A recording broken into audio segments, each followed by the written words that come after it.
Is any other candidate in the Republican field have a chance to take advantage of this foreign policy angle? I think perhaps Rubio does, since this is an area of his expertise. And I think of all the candidates, Rubio is probably the one who's best positioned to be acceptable to everyone. And so if Trump declines over the next couple of months, I think when Trump declines over the next couple of months, Rubio will be... That is not inevitable. But I think that's going to happen. I think Rubio is well positioned to sort of show himself as the person who can really capitalize on this underlying issue of national security. And that's his argument, which is you got to know some stuff. You can make decisions between option A and B, but if you don't know option C exists out there.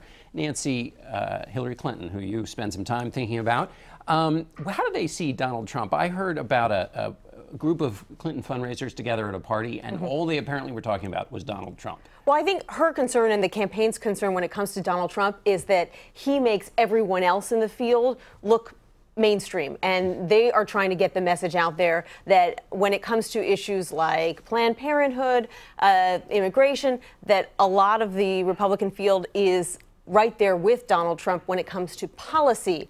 But they're afraid that to the average voter, they see Donald Trump's positions and then they see someone like Jeb Bush and they're going to say, oh, you know, he's right down the middle. That's great. An independent voter might like that. And so they're really engaged in trying to show that when it comes to policy, the Republican candidates are more alike than different. I think the RNC actually handed those Democrats a tool with that pledge, right? The pledge asking all candidates to support the eventual nominee. Now, next year, you know, Jeb Bush has signed it. I think a few others signed it. Trump signed it, obviously. You can very easily say it to, you know, any Republican who's nominee next year. Well, you said you'd support Trump. Do you support these things that Trump said? What do you make of the pledge, Jerry?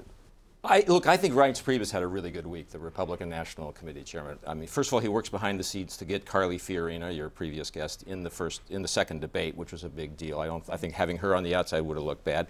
And on the main stage of that debate. On the main stage of the main debate. I actually think that getting the pledge signed was a real plus because it takes an elephant out of the room for Republicans. This was a problem.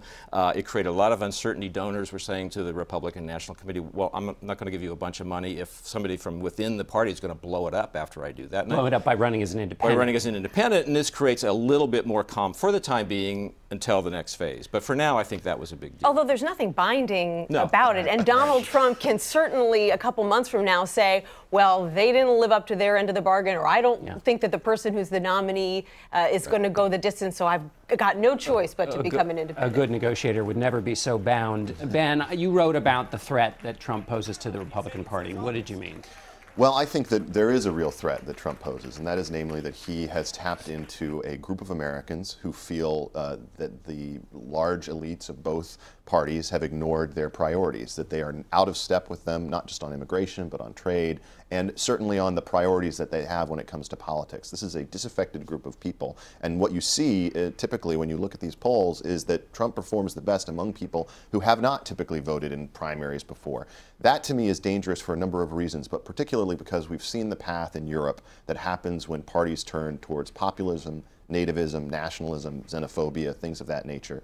And I think that the danger for the Republican Party right now is that Trump is speaking for a group of people. He is their avatar in a way that I think a lot of other political candidates are not, in opposition to the priorities of the Republican leadership in Washington. And I think that his effect on the Republican Party could be tangible regardless of whether he wins the nomination or not. He really does speak for those people.